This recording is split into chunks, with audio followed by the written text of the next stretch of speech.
Hello, ladies and gentlemen. Welcome to Cardiology Lectures. I am Dr. NIK NIKAM. I have been a practicing cardiologist for more than 30 years at the Texas Medical Center in Houston, Texas. This is an Heart Failure Management Update 2017. The objectives of this presentation include definition of heart failure, different types of heart failure that we come across in a clinical setting, etiology and confounding factors, pathophysiology, signs and symptoms, diagnostic tests, acute, intermediate and long-term management of patients with heart failure, patient education, prognosis, and much more. So let us continue. How do you define heart failure? Here's one definition. Heart failure is a clinical syndrome. It is not a disease as such. Clinically, heart failure is defined as the inability of the heart to meet the normal cardiac output and the metabolic demands placed on the body. Here is another description of heart failure by Eugene Braunwald. This was coined in 2001. He defines heart or cardiac failure as a state in which the heart is unable to pump blood at a rate that is commensurate with the requirements of the tissue or can do so only from high pressures.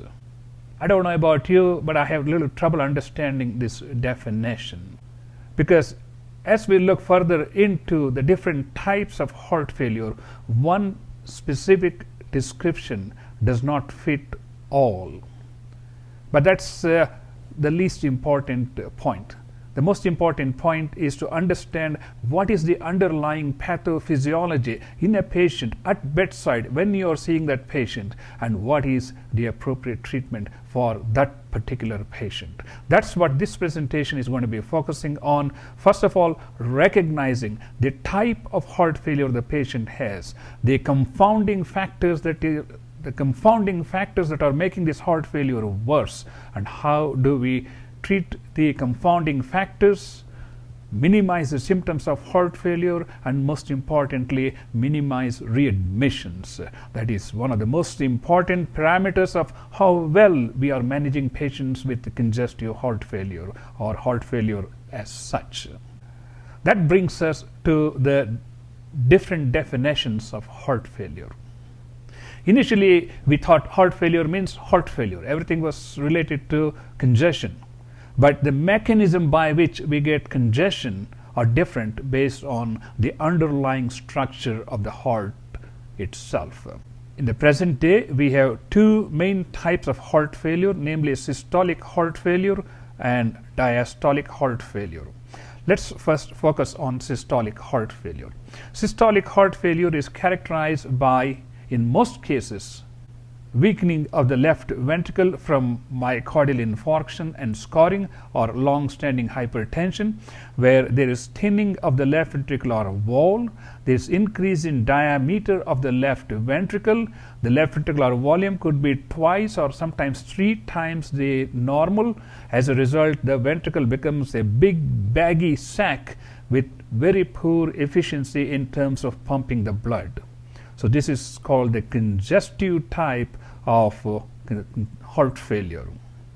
On the other hand, we have patients who are hypertensive, or patients who have hypertrophic cardiomyopathy or infiltrative diseases, or patients with aortic stenosis who develop real thick left ventricular muscle with small cavities, non-compliant left ventricle, and elevated diastolic pressures.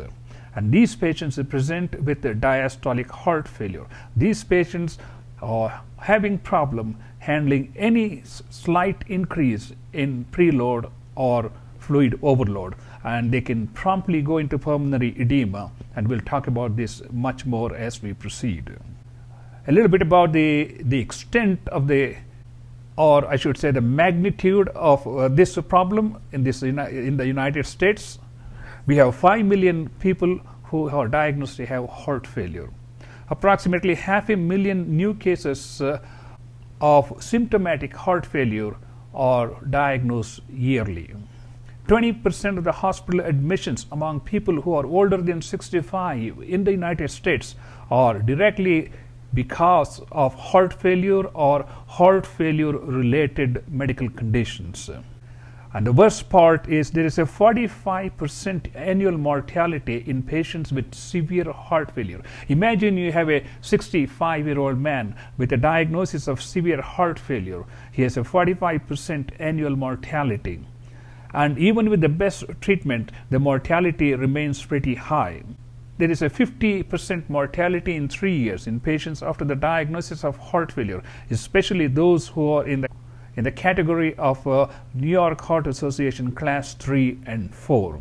Our objective in these patients is to minimize their symptoms, optimize their medical treatment, and reduce morbidity, mortality, while at the same time improving the quality of life. In 2013, Medicare alone spent $17.5 billion on one single diagnosis, and that is heart failure. That tells you the magnitude of the problem and how it can really make many other medical conditions worse because of its poor prognosis. Congestive heart failure or hypertrophic heart failure can result from a variety of causes. Most often, the congestive type of heart failure results from myocardial infarction, fibrosis, dilatation, and this is precipitated by lung problems, smoking, arrhythmias, along with diabetes, hypertension, and few other conditions. Whereas patients with hypertrophic heart failure, where they have diastolic dysfunction because of hypertension, hypertrophy, thickening of the muscle, reduced ventricular cavity, they can develop heart failure from fluid overload, or they can develop heart failure from development of atrial arrhythmia such as atrial fibrillation, flutter, or they may also develop worsening of their condition because of kidney failure. There is an interdependency going on among various systems in the body, such as the heart, lungs, and the kidney. And any one of these, when they go out of the normal, they affect the other systems. For example, a patient with a kidney failure who accumulates fluid makes the heart failure worse.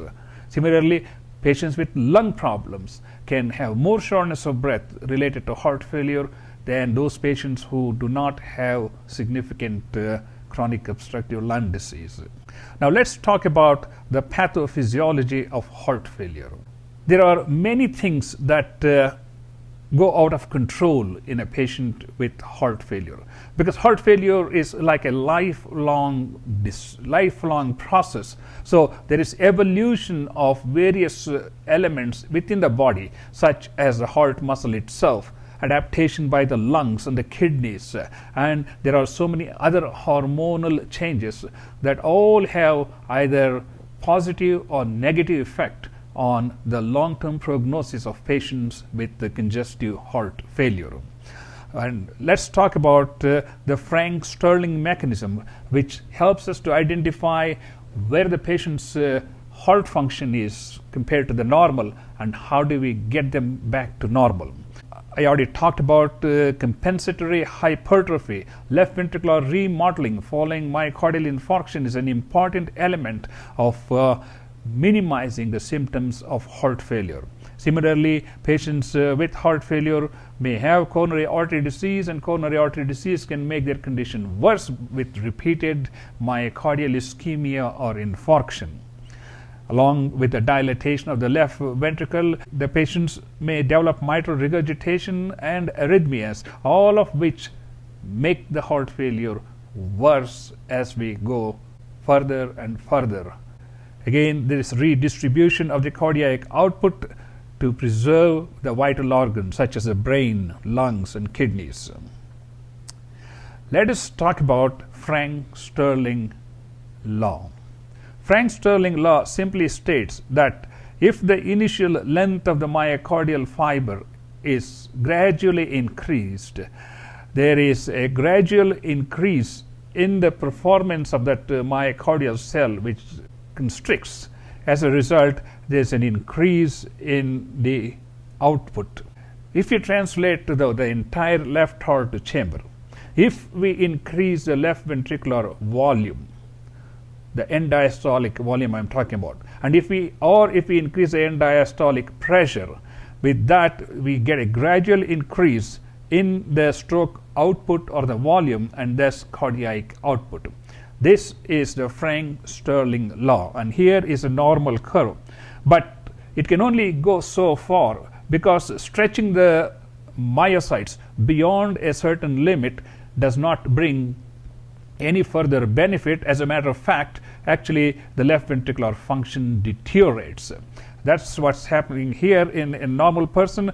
By increasing the end diastolic volume or the pressure further and further, the return in output response diminishes gradually, and eventually it will go down.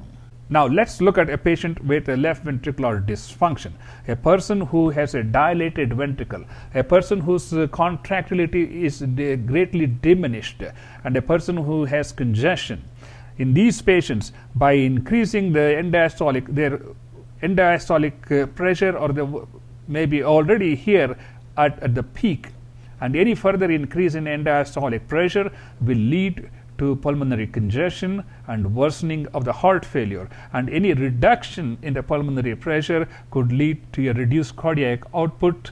You damn if you increase the pressure, and you damn if you decrease the pressure. This is where the real challenge comes in trying to optimize the medical treatment in patients with left ventricular dysfunction, because you don't want to drop their end diastolic volume or pressure too much, because that's going to reduce the cardiac output, and you don't want to overload the system, because that's going to cause pulmonary congestion, shortness of breath, and worsening of the heart failure. And we'll talk about how we can move this curve from a dysfunctional heart from point B more closer to point C along the normal curve, if at all possible. Now let's look at the hypertrophic heart, which is a totally different class as such compared to even normal heart or patients with dysfunctional cardiac performance. In patients with hypertrophic heart who have hyperdynamic ventricles, who have small cavities, their Frank-Starling curve is shifted to the left. That means with a slight increase in left ventricular end diastolic pressure or volume, you get a dramatic increase in the cardiac output.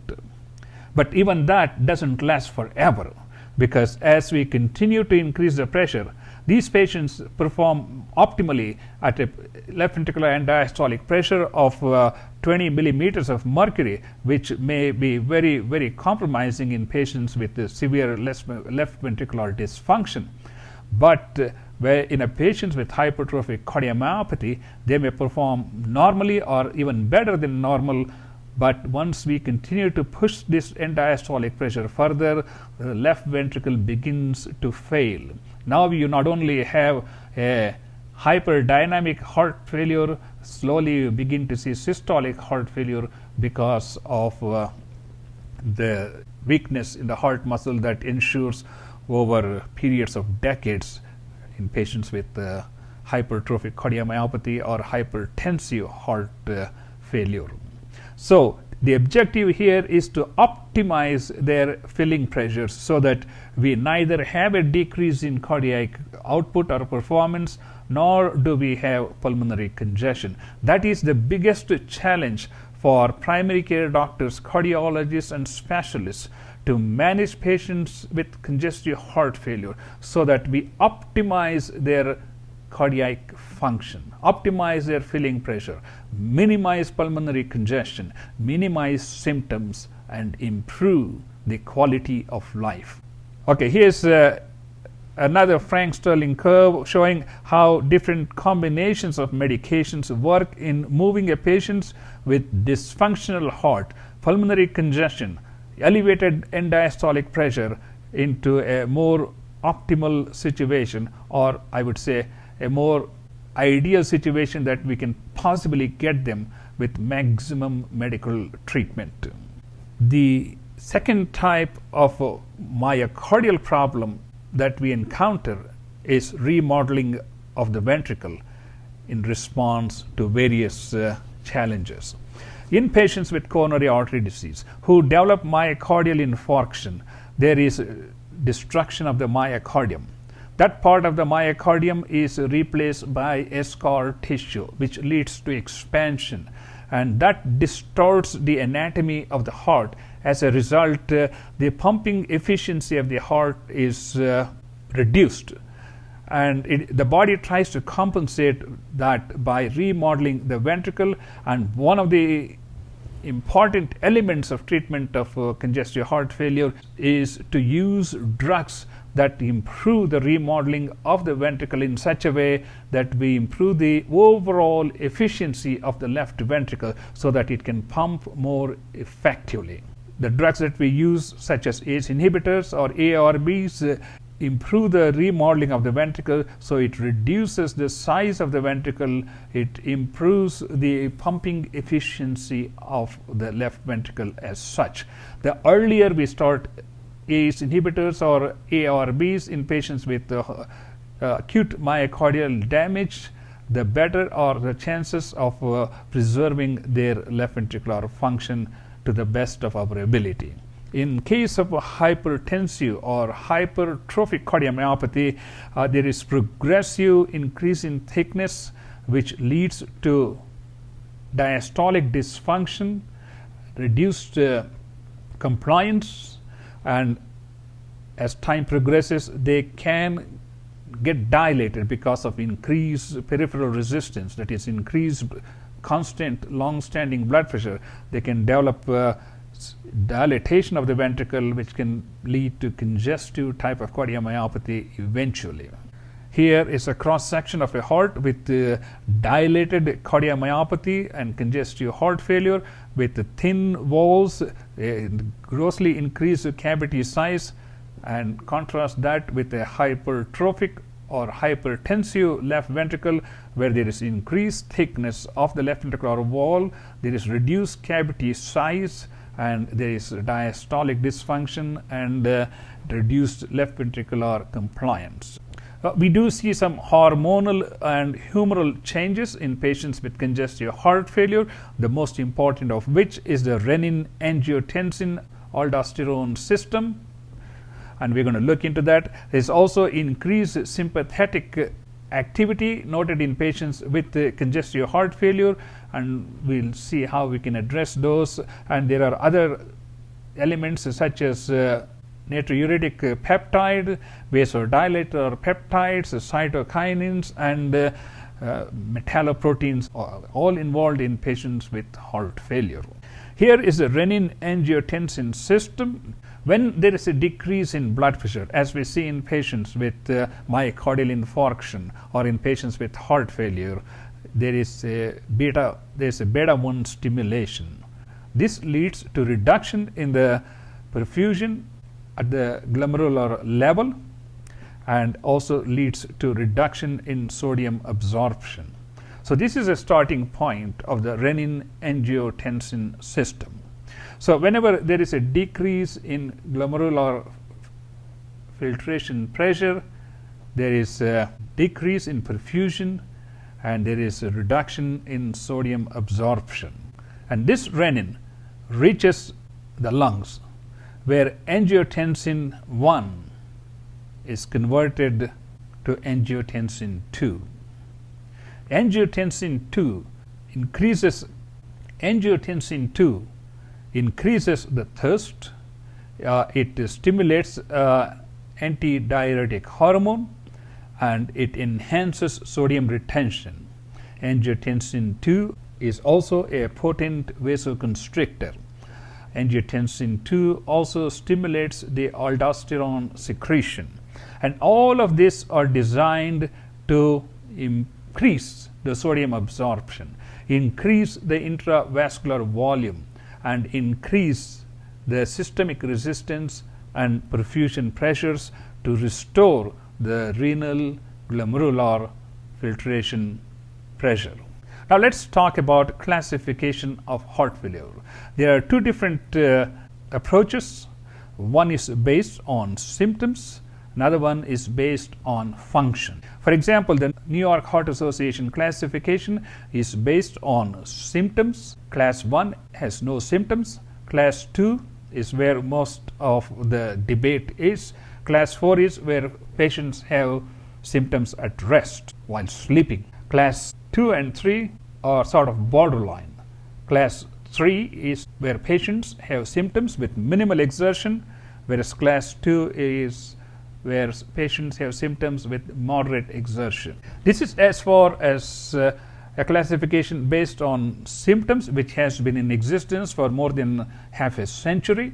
Now let's look at the American Heart Association, American College of Cardiology heart failure staging, which is based on the structure of the heart. Stage A is where there is a risk of heart failure without any evidence of structural changes evident at this stage. Stage B is where there are some structural changes in the heart but without any symptoms. Stage C is where patients have heart disease with structural changes and symptoms of heart failure. Stage D is where we have refractory heart failure along with major structural changes requiring special cardiovascular interventions. The whole chart seems to be a little confusing. So what we do is we simplify this. If you take New York Heart Association, which is a classic way to classify patients with heart failure, because most of the treatment and their benefits are evaluated based on New York Heart Association classification. We already talked about symptom 1, class 1, no symptoms. Class 4, heart failure, at rest, symptoms. Class 2 and 3, Class 2 is moderate exertion, Class 3 is ordinary exertion. Now, if you look at American College of Cardiology and American Heart Association, we can add this one to the New York Heart Association to complement not only the symptom-based classification, but also the structural changes happening in the heart. So, if we have a patient with a slight limitation with ordinary exertion, who has a structural abnormality of the heart, then it would be class 2B. Or if you have more significant structural abnormality with symptoms, then you're talking class 2C. So in this way, it helps us to not only correlate the symptoms, but also correlate the underlying structural changes in the heart. Let's move on and look at symptoms. The symptoms of heart failure, many of us are quite familiar with. Exertional dyspnea is one of the hallmarks of symptoms of patients with heart failure, whether it is systolic or diastolic. And this is directly related to the congestion in the lungs, secondary to either volume overload or secondary to non-compliant left ventricle. These patients may also present with paroxysmal nocturnal dyspnea or orthopnea, all of which just say the situation of the patient. If the patient is having this exertional dyspnea with mild exertion, that is not as bad as a patient who is having orthopnea, sleeping in a recliner and having paroxysmal nocturnal dyspnea. Fatigue and weakness are directly related to the reduced cardiac output, and reduced exercise tolerance is another major important element. This tells us how well they are able to function and take care of their daily activities. If they tell you they are short of breath from walking from the bedroom to the bathroom, you know they are seriously limited in terms of their symptoms. They may have major structural changes in the cardiovascular system, and they need to be on the maximum medical treatment and beyond, even considering various interventions and surgeries, etc. A decreased urine output may be a very important point in a patient who is coming to the office for follow-up, because that may signal worsening of the kidney function or skipping of the medications, and that's where we can optimize medical treatment in these patients and hopefully prevent a readmission to the hospital. Leg swelling is a direct indication of significant fluid retention in a patient with congestive heart failure, and that needs prompt attention. Lethargy and nocturia are some of the other symptoms. Physical examination. Physical examination can give us a lot of information about not only the presence of congestive heart failure, but also the degree to which the heart failure is accounting for a patient's symptoms and overall condition, and also give an indication of what the prognosis could be. Tachycardia is a bad enemy of a patient with heart failure. Any increase in heart rate increases oxygen demand, which leads to further worsening of the heart failure. Similarly, blood pressure, high or low, are both harmful, because low blood pressure reduces the cardiac output, high blood pressure increases the cardiac demand and oxygen requirement, so neither one of them are good. Orthopnea, while lying in the hospital bed, could be a very good indication of how significant the pulmonary congestion is and what is the status of the left ventricular function, things like that. Jugular venous distension is another indication of elevated pressures on the right side of the heart. RAS and wheezing may be related not only to the pulmonary congestion from the heart failure, but it may also signal the presence of a precipitating factors such as pneumonia, bronchitis, or exacerbation of a chronic obstructive pulmonary disease. Displacement of the apical impulse may be an indication of a dilatation of the left ventricle, which is more commonly seen in patients with congestive heart failure. S3 gallop is an early diastolic filling gallop, which is heard in patients with congestive heart failure, and if we hear an S4 gallop, at least you feel a little better because you have a good atrial activity. If you have atrial fibrillation, you don't hear S4 gallop. Anyway, continuing with the physical findings, pulmonary hypertension, loud P2, hepatic enlargement, peripheral edema, ascites, cachexia, jaundice. Jaundice is an important point, and pulsus alternans. All these things add up to give you a microscopic view of what is happening inside the patient's heart, inside the lungs, and how the kidneys are functioning, and this will help us to better formulate the medical management of these patients in an acute situation and also on a long-term basis. Here's an example of how you measure the jugular venous pressure.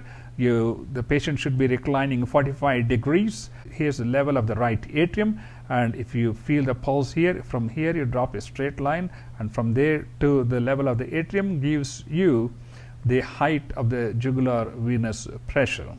If the jugular venous pressure is increased, it simply tells you there is increased congestion, there is increased pressure on the right side of the heart, and that may be an indication of not only left heart failure, but also some evidence of right heart failure. On physical examination, we may be able to hear the S3 and S4 gallops. S3 is from the early ventricular filling, right after the opening of the mitral and the tricuspid valves.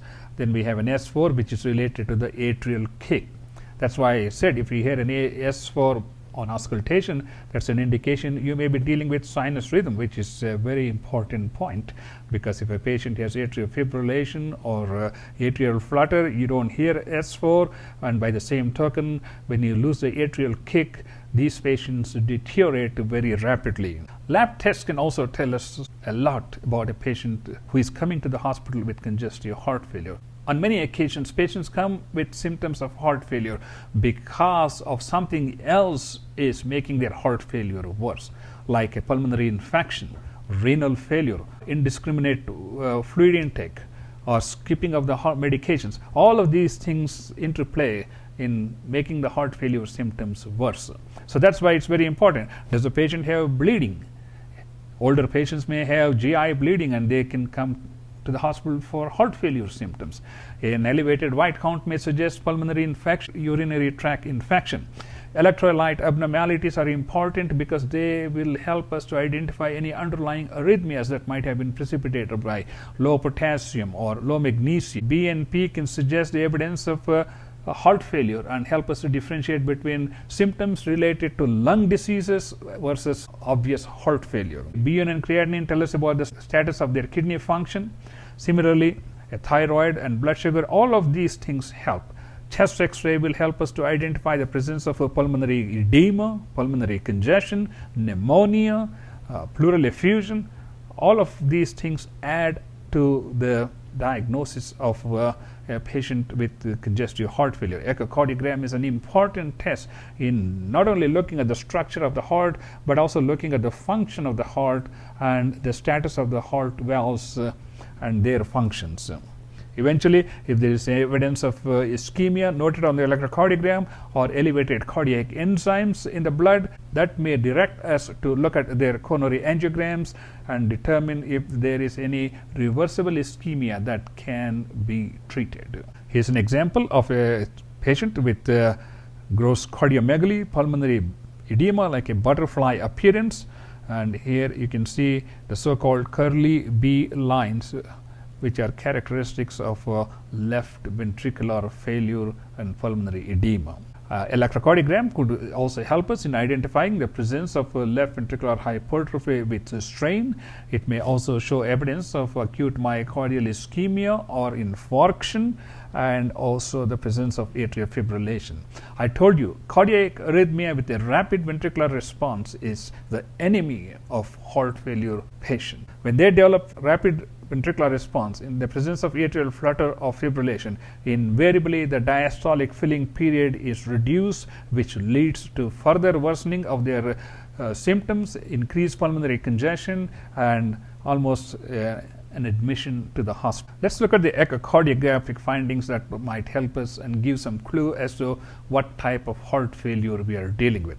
Now here on the right side we have a very dilated heart with the thinning of the heart muscle itself. With increase in cavity size, there is dilatation of the left atrium. This is a congestive type of congestive heart failure or heart failure itself, and contrast this with patients with hypertrophic heart failure who have increased thickness of the septum and the posterior wall. Their cavity size is small. They have a significantly dilated left atrium. They have diastolic dysfunction. There is decreased compliance of the left ventricle.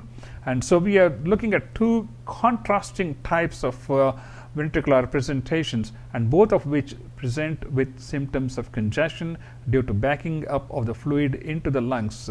One because of systolic inefficiency, the second one because of lack of diastolic compliance. And here is a 4-chamber view of the heart. Here we have the right ventricle, this is the left ventricle, this is left atrium, which is grossly dilated, it's bigger than the left ventricle. Similarly, we have the gross dilatation of the right atrium, which is bigger than the right ventricle. So this is a classic case of a cardiomyopathy. And when we see these type of problems, we should always consider not only the Gordon variety coronary artery disease, myocardial infarction, hypertension, and other conditions. We should also, especially in the patients who are 65 or older, we should consider the possibility of infiltrative type of heart conditions such as amyloidosis, amyloid, sarcoid, or hemochromatosis. One of the hallmarks of diastolic dysfunction in patients with heart failure is highlighted by the pulse Doppler studies of the mitral inflow tract, and also at the tissue Doppler, and also by the tissue Doppler studies. When a pulse Doppler is placed at the mitral leaflet inflow, we get a deflection known as the E and A. E is related to the early ventricular filling. A is related to the atrial component. In patients with normal function, E is greater than A.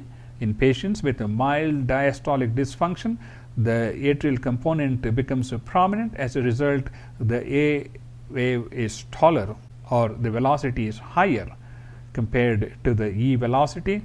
With moderate dysfunction, there is reversal of these velocities, which is called as the pseudo-normal, and with severe left ventricular dysfunction in a patient with hypertrophic cardiomyopathy, this becomes a sort of restrictive, where the changes don't vary very much, and that's when you see very tall E velocity compared to the atrial velocity.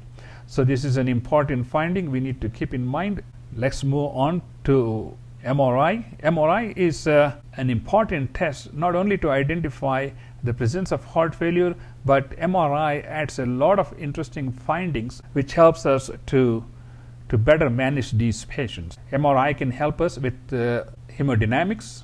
We can also look at wall motions. We can get a global ejection fraction. It should be a fraction, sorry for the typo. We can also look for viability in a thin myocardium, especially in patients with a coronary artery disease, before we consider revascularization. If there's extensive fibrosis, the revascularization is not going to give the best results. We can also look at tissue perfusion in patients with reversible ischemia. In addition to that, MRI will also help us to identify inflammation, infiltration, fibrosis, and differentiate between connective tissue diseases and hypertrophic cardiomyopathy. Let's talk now about management of patients with acute heart failure, chronic heart failure, and long-term management. There's a whole cereal bowl of options available for treatment of heart failure. When a patient comes to the emergency room with a new onset of heart failure, where do you start? What do you do first? What do you do next? That's not an easy question to answer.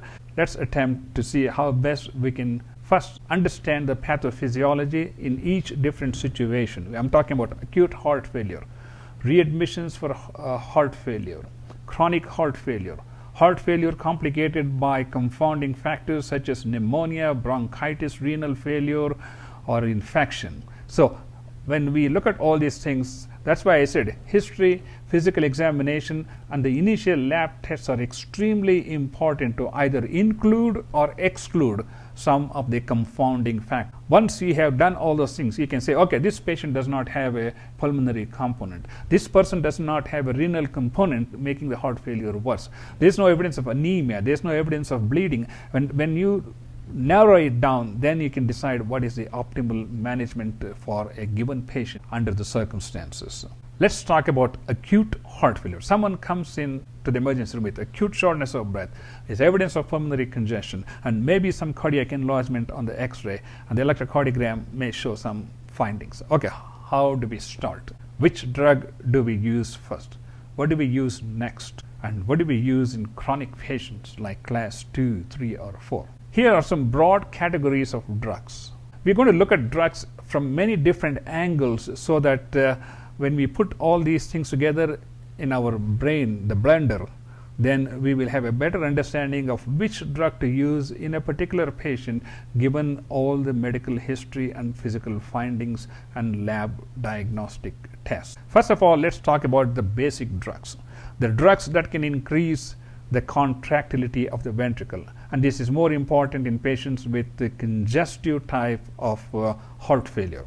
The drugs that increase are digoxin. Digoxin is useful in acute management of heart failure symptoms, maybe not so in a long term in terms of either improving the survival.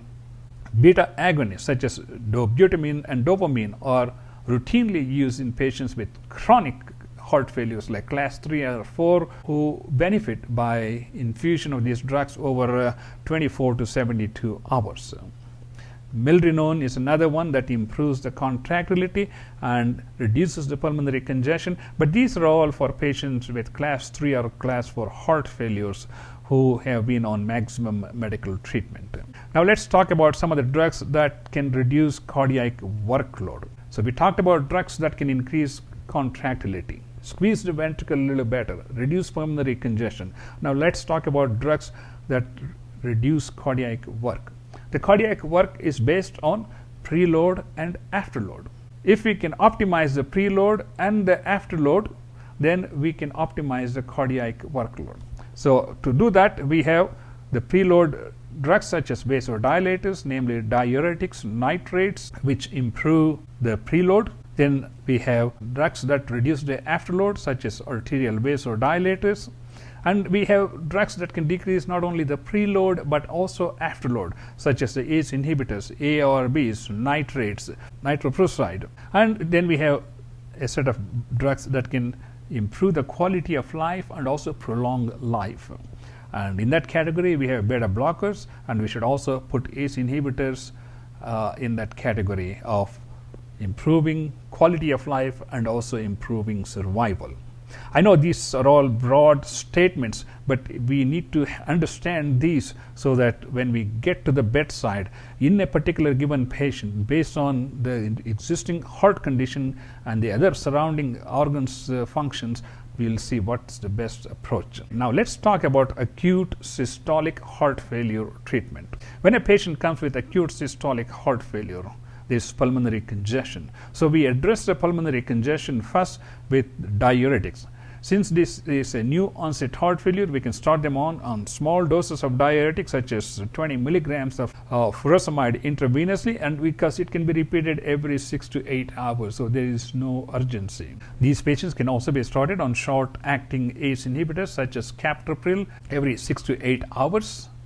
And once the volume is corrected and the blood pressure is stable, we can think about starting these patients on beta blockers such as metoprolol or carvedilol or bisoprolol, and later on we can start them on ACE inhibitors and ARBs, because initially we want to treat these patients symptomatically, reduce their heart rate if they are having tachycardia, reduce the pulmonary congestion with diuretics. Once these symptoms are stabilized, if the blood pressure is stable, we start them on ACE inhibitors and ARBs, short acting, because we want to see how the patient's body is going to respond. Once the condition becomes chronic, and once these patients had multiple readmissions, we can introduce aldactone or eploprazole along with digoxin.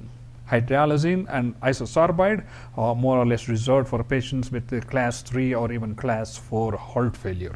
Now talking about chronic heart failure and an acute exacerbation. When patients with chronic stable heart failure come to the emergency room with acute exacerbation of heart failure, the first and the most important question we should ask is, what went wrong? The patient was stable on medical treatment. The patient has been followed in the clinic. What went wrong and why is the patient in the emergency room? So to answer that question, we should think about infection, ischemia, inadequate urine output, that is worsening of the renal function, increased heart rate, that is referring to arrhythmias, or inability to take medications, nausea, vomiting, diarrhea. So all these things should just run through our mind in a flash of a second, because we want to get to the bottom of the problem. Not only we have a patient with heart failure, but we want to know what precipitated the heart failure so that we can address both these situations to optimize their symptoms. Echocardiogram can help us look for evidence of reversible ischemia or wall motion abnormalities or worsening of the heart function. Urine output, similarly electrolyte imbalances. So aggressive treatment of all these 5 I's, namely infection, ischemia, inadequate urine output, increased heart rate, inability to take medicines. When we address these issues, we will be in a much better position to treat patients with heart failure, because we are getting to the root of the problem that brought the patient to the medical attention. So, we talked about various classes of drugs, the inotropes, the beta blockers, the ACE inhibitors, the diuretics, and all these things. When you see a patient in the clinic for the first time with mild symptoms of heart failure, what do you start them with? What do you add next? When do you add the big medications, and how quickly do you add these medications? That's a real challenge in everyday practice. That's why we have to adjust them based on each patient's overall heart function, kidney function, lung function, and then optimize the treatment gradually. At class 1, we start them with diuretics. We add a small dose of ACE inhibitors such as enalapril, 2.5 milligrams twice a day. Then we gradually increase the medications as the New York Heart Association class progresses from 1, 2, 3 to 4. You try to avoid using drugs such as spironolactone or digoxin in the early stages of congestive heart failure. But when the patients develop class 3 and 4, you try to use all the drugs possible to optimize their cardiac function. Let's talk about acute hypertensive heart failure. You have been following a patient in the clinic, he's been doing well or she has been doing well for years, and all of a sudden this patient comes into the emergency room in acute pulmonary edema. There's no evidence of myocardial infarction, and you are wondering what in the world happened to this patient. His blood pressure was under control. He was doing fine. His stress test was normal. Now he's in the emergency room with acute pulmonary edema. How do we treat this patient? We have to be very, very gentle when we are treating an hypertensive patient in the emergency room with acute pulmonary edema. Invariably, they will come with blood pressures such as 230 over 130 millimeters of mercury, which is probably what brought him to the hospital, which might have been precipitated by failure to take the medications or indiscriminate intake of salt and water, and a combination of these factors along with maybe some infection that might have culminated in this patient coming to the emergency room. So keeping these things in mind, we have to understand that if the patient has arrhythmia with rapid heart rate, that's the first thing we need to bring his heart rate down. We use small doses of diuretics to reduce their pulmonary congestion. We give them medications. We always use short-acting medications in patients with acute heart failure in the emergency room, because when we use too many long-acting drugs, by the time the patient hits the floor, the blood pressure may be 90 over 60.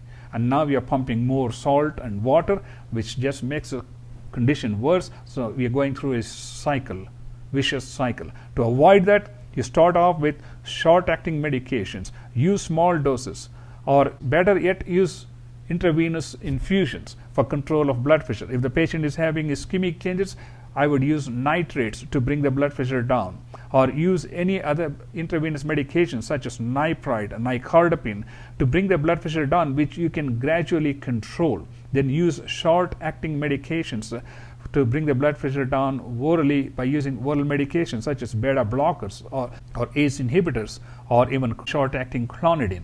Once the congestion is controlled, once the heart rate is controlled, then we can think about looking at other conditions that might have precipitated this heart failure, while at the same time having a long-term blood pressure control with long-acting medications.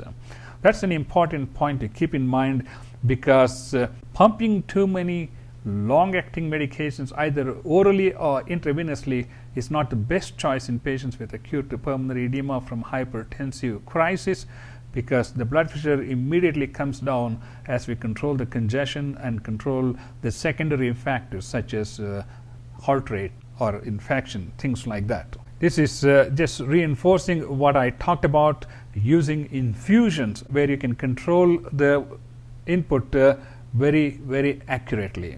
Now let's talk about some of the intravenous drugs that we can use in patients with heart failure. When we are using intravenous drugs, besides beta blockers such as dobutamine or dopamine to improve the contractility, we always need to keep in mind that they can bring down the blood pressure more than we really want to, especially in patients with congestive type of heart failure. However, if you are talking about hypertensive heart failure, then we can consider, as I told you, we can use intravenous nitroglycerin as an infusion. Similarly, nipride or nasiratide. The inotropic agents I already talked about in patients with congestive cardiomyopathy. This is especially useful in patients with class 3 or 4 heart failure, and this can be used as an outpatient treatment for 8 to 12 hours, and again using diuretics to reduce the pulmonary congestion.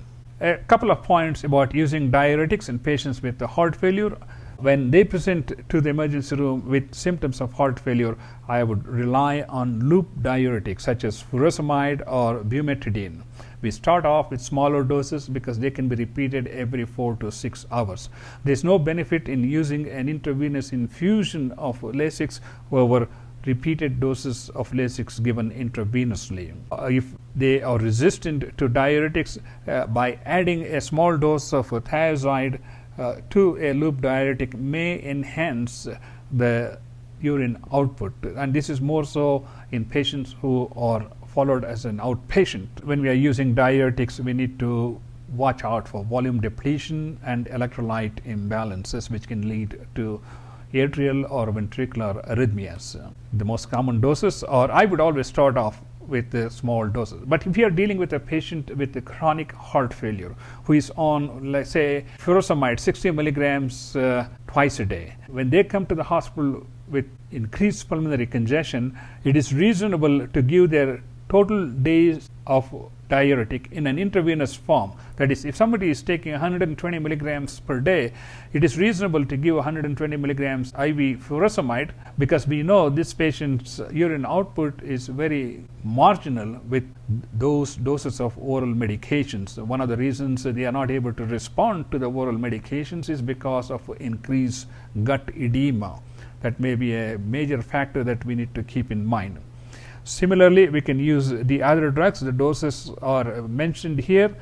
Again, the side effects are something that we need to watch for. That's why I prefer using smaller doses given more frequently.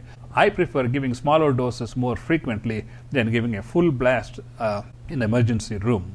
ACE inhibitors and ARBs, they play an important and vital role in the management of patients with acute heart failure, and also in the long-term management in terms of improving the left ventricular function, improving the left ventricular remodeling, improving the quality of life, and perhaps prolonging patient's life. ACE inhibitors decrease symptoms. They increase left ventricular ejection fraction. They improve functional capacity by remodeling, which I was talking about. They improve mortality, and they also reduce left ventricular hypertrophy. Of course, they may be prone for hyperkalemia, and that may become more so in patients with increased creatinine. When there is increase in creatinine, we have to be careful about using ACE inhibitors. I would always get a renal specialist to clear that we can treat these patients with ARBs or ACE inhibitors. When you are using ACE inhibitors or ARBs, it's a good idea to stick to one particular drug, preferably a generic one, because you are dealing with an older population, you are dealing with people with limited sources of income. So you always have to keep these things in mind, because if the cheapest drug can work, there's no reason to use the most expensive drug. If once a day drug can work, there's no reason to use a drug that has to be taken 3 times a day. You know, most people are not going to take it 3 times a day. So I would start off with enalapril 2.5 milligrams. We can go up to 20 milligrams twice daily. And as I said, you stick to one drug and you become familiar with that drug so that you feel comfortable, because you have so many patients on the same drug. You know how the drug works and how the patient responds, so you have a much better grip on this particular drug. Similarly, you can use an ARB, pick your favorite drug and stick with it so that you have a much better knowledge of how that drug is helping your patient population. Beta blockers are also very useful in patients with heart failure in reducing the blood pressure. They can reduce the left ventricular oxygen demand. They can control arrhythmias, and they also are helpful in improving the quality of life. But some of the side effects are heart block, bradycardia, bronchospasm, hypotension, fatigue, impotence. Most of these things which you are familiar with. Again, I would stick to 1 or 2 drugs. If the ejection fraction is reasonable, you can use metoprolol or bisoprolol, or you can use carvedilol in patients with more advanced heart failure. The dosages are listed here. You start off with the smallest possible dose and then gradually increase week by week to the maximum dose that can be tolerated by these patients.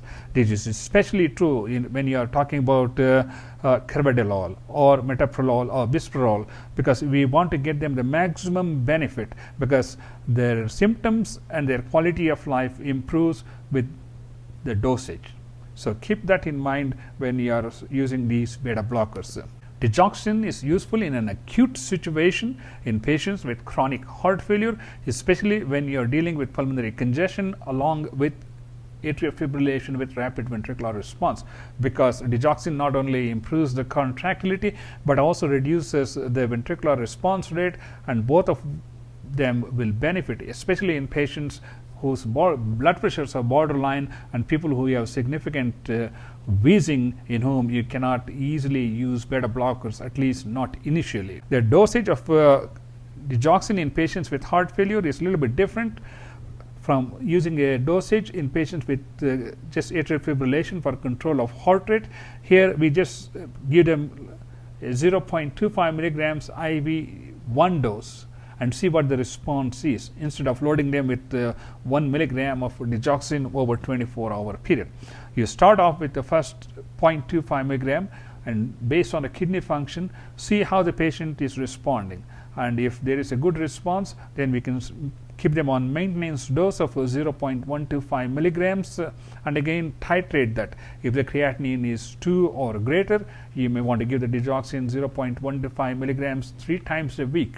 And after several weeks, if the patient is stabilized and if there is no need for digoxin, we can reasonably stop the digoxin and see how the patient responds. The digoxin has been quite useful in management of chronic heart failure patients who come with acute exacerbation along with rapid heartbeats.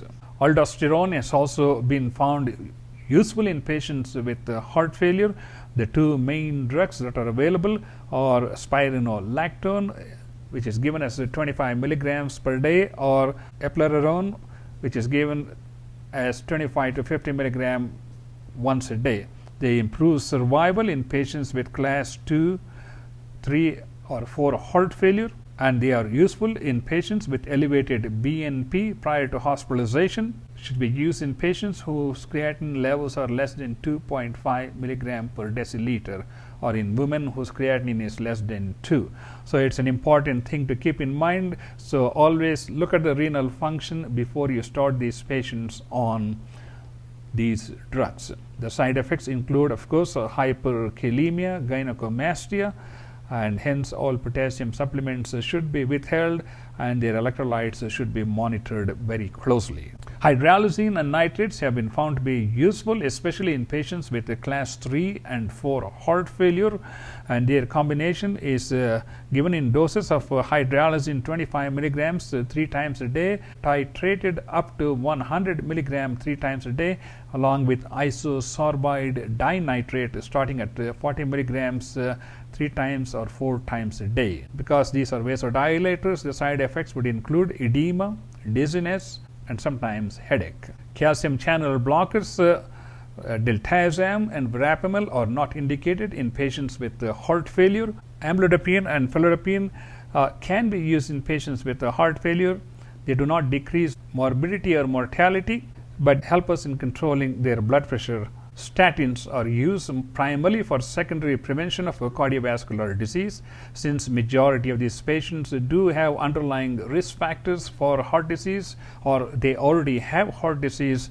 Using high intensity statins would be beneficial in these patients as an overall treatment, not only for heart failure but also for risk factor reductions. Certain drugs need to be avoided in patients with congestive heart failure, such as non-steroidal anti-inflammatory agents, which can induce systemic vasoconstriction. They counteract the effects of ACE inhibitors and blunt the effect of diuretics. Similarly, some of these drugs, especially the ones that are used for treatment of diabetes, should be avoided. In the same manner, Celestazol has been shown to increase the symptoms of congestive heart failure and increase mortality. That should be avoided. And calcium channel blockers, we talked about that just a minute ago. EECP has been found to be useful in patients with congestive heart failure. It is not routinely used in every institution, and I guess it all depends on where you are trained. Non-pharmacological treatment of heart failure is as important as drugs because they all add to the quality of life. These patients should be engaged in a regular exercise program to improve their symptoms. Weight control is an important point because any excess weight may suggest fluid retention. Salt restriction is an important part of reducing the pulmonary congestion, and similarly the patients should be advised to keep track of all their medications, their weight and fluid intake, so that we manage this patient even as an outpatient on a regular basis. Cardiogenic shock. Cardiogenic shock carries a very high mortality. It is related to the extent of the myocardial damage or infarction, and it happens most often in patients with acute myocardial infarction combined with other conditions such as renal failure. This cardiogenic shock leads to reduced cardiac output and low peripheral perfusion. The best way to deal with this would be to support the left ventricular function and maintain adequate blood pressure. This can also be caused by a ventricular septal defect or papillary muscle rupture, all of which are extremely serious situations. And these patients may be treated with intra-aortic balloon pump, or in worst situations with left ventricular assist devices to support their ventricles until such time we can find more definitive answers for these patients. Here's a chart which talks about the inotropic and vasodilator effects of certain drugs that we use in patients with congestive heart failure. As I told you, the milrinone and dobutamine are inotropic agents which improve the contractility of the ventricle, whereas nitrates, niseratide are vasodilators. They predominantly work on the vascular system. Again, dopamine is another inotropic agent, similarly norepinephrine. End-stage heart failure. As much precaution as we can take, heart failure is a progressive disease, just like diabetes and hypertension. With time, things just get better and sometimes they get worse. Let's talk about patients in whom these conditions don't get better. If there is any evidence of reversible changes on diagnostic studies such as nuclear stress test or angiography, they can be treated with revascularization. If it's a rate-related problem, we can treat them with antiarrhythmics, whereas if there is a persistent symptom after pharmacological therapy, we can consider the patient for CRT or biventricular pacing, or even implantation of a defibrillator if their ejection fraction is less than 30%. And if these symptoms continue to persist despite all this treatment, then we can consider this patient for evaluation for placement of a ventricular assist device. If it's the main question of fluid overload in an acute situation, we can consider hemodialysis or hemofiltration to reduce pulmonary congestion. ICD is recommended in patients who have a left ventricular ejection fraction of less than 35% after being on 6 months of maximum medical treatment. They can also be considered in patients with a left bundle branch block, or if their intraventricular conduction time is greater than 150 milliseconds. It is usually recommended in patients in class New York Heart Association class 2, 3, or 4, or if they have recurrent VTAC or VFib. CRT or biventricular cardiac resynchronization therapy is indicated for patients with severe heart failure. Here, 3 pacing wires are placed, one in the atrium to maintain atrial activity, one is at the right ventricular tip to activate the right ventricle, and another catheter is passed through the coronary sinus into the posterior vein, so that the left ventricle and the right ventricles are activated from the apex to the base. That improves the cardiac output and improves the overall symptoms. Cardiac transplantation is another option, but only 2,000 cardiac transplants are done per year across the United States, so not everybody has a chance to have cardiac transplant as an option. There is a 20% rejection rate. The heart rate remains between 90 to 110 in patients with cardiac transplant because of denervation. These patients are also prone for development of coronary or cardiac vasculopathy over a 5-year period, and most importantly, these patients are on 3 anti-rejection drugs, which makes them more prone for development of hypertension, diabetes, and increased risk for infections. Let's look at some special conditions. One of them is Takotsubo cardiomyopathy, which is related to stress-induced cardiomyopathy. It mimics myocardial infarction with elevated cardiac enzymes and EKG changes. This generalized hypokinesis. These patients are treated with ACE inhibitors, diuretics, and beta blockers, and in majority of the cases, the left ventricular function recovers with time. Acute myocarditis could be viral. Most often it is due to adenococcaki or enteroviruses. They come with the typical symptoms of congestive heart failure. Cardiac enzymes may be elevated. The biopsy reveals necrosis, degeneration, and inflammation. This treatment is supportive, just like we would treat any acute heart failure, and approximately 50% of them recover fully over a period of 6 to 12 months. Giant cell myocarditis is a progressive myocarditis seen in patients less than 40 years. It is associated with ventricular arrhythmias and cardiac dysfunction. It is possibly an autoimmune disease.